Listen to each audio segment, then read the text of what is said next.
So today I want to talk about how I finally managed to lose all my weight after a lifetime of being big, overweight, um, very big and very overweight. Over, I mean, at my biggest, I got up to 19 stone, so that is very, very big. I was 5'7", and people used to say to me, "Oh, you've got big bones. You look all right. You can carry it." Yeah, I couldn't carry it, and I was way too big. But um, it's something you kind of get used to over the years, isn't it? I mean, I was always big, right from being, I say I was big, I was about a size 14 when I was younger, when I was in my teens and my 20s, which isn't really that big. Um, but that was in the days of Twiggy and Jean Shrimpton, and everybody was supposed to be stick thin. So I wasn't, and I was always made to feel, or I always felt fat. I don't know whether I was made to feel fat, but I always felt fat. And so I spent my lifetime on a diet. And 50 years later, stones and stones bigger, I ended up at nearly 19 stone. Wow. You just think, how on earth did I ever get there? But it was a gradual process. So what happened was about 3 years ago, I've got arthritis in all my joints. Everything hurt. Everything really, really hurt. My back, my knees, my feet, my hips. And even though I'd had both hips replaced at that point, I was still in a lot of pain. And I think the next thing for me was going to be a wheelchair, because I literally could not walk without being in severe pain.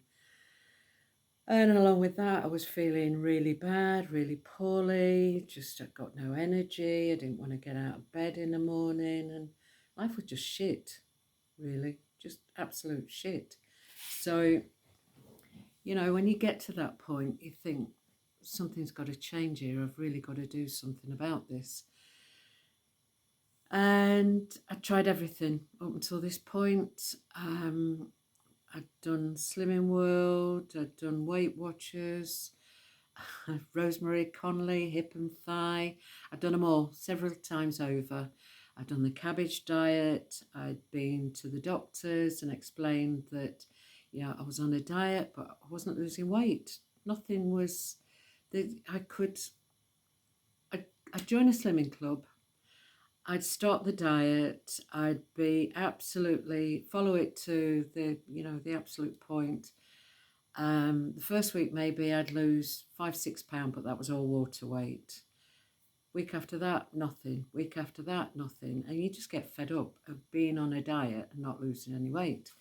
So I went to the doctors one time and told him that I was dieting. I was on approximately 1,000 calories. I'd cut it down that low to try and lose weight.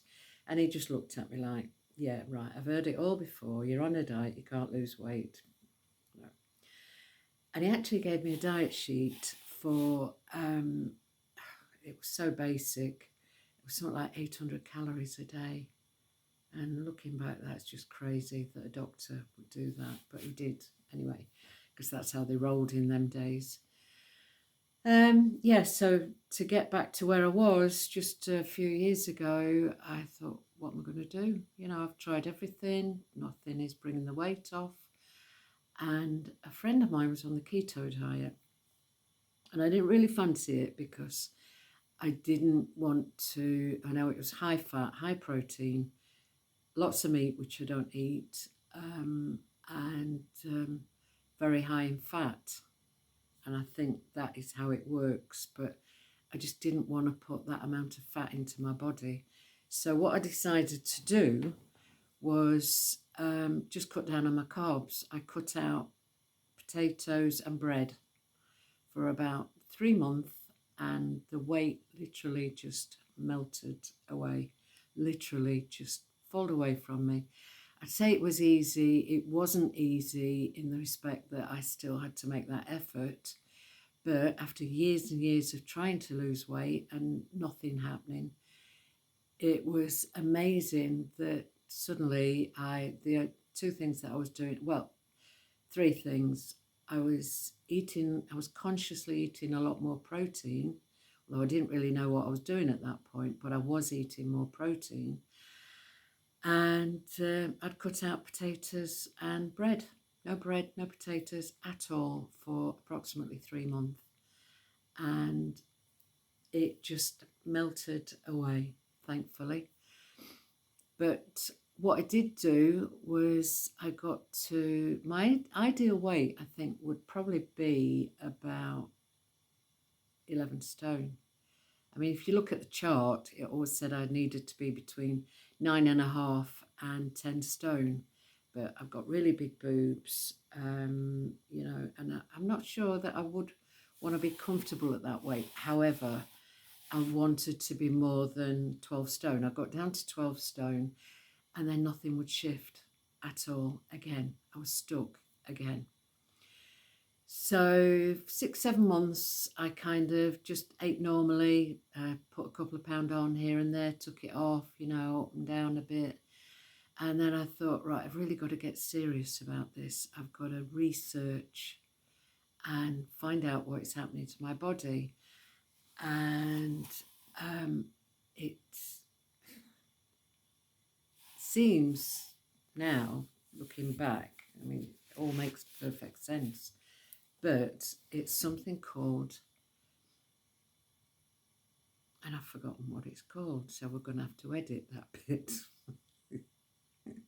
Insulin resistance.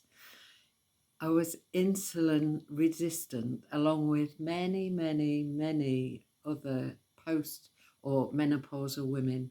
It's something that happens apparently. It's all to do with your hormones and the way you store fat, your loss of estrogen. And so there's an absolute science behind it that as you get older, you cut down on your carbs, you increase your protein. Don't go on a diet, because diet makes you fat. Dieting makes you fat.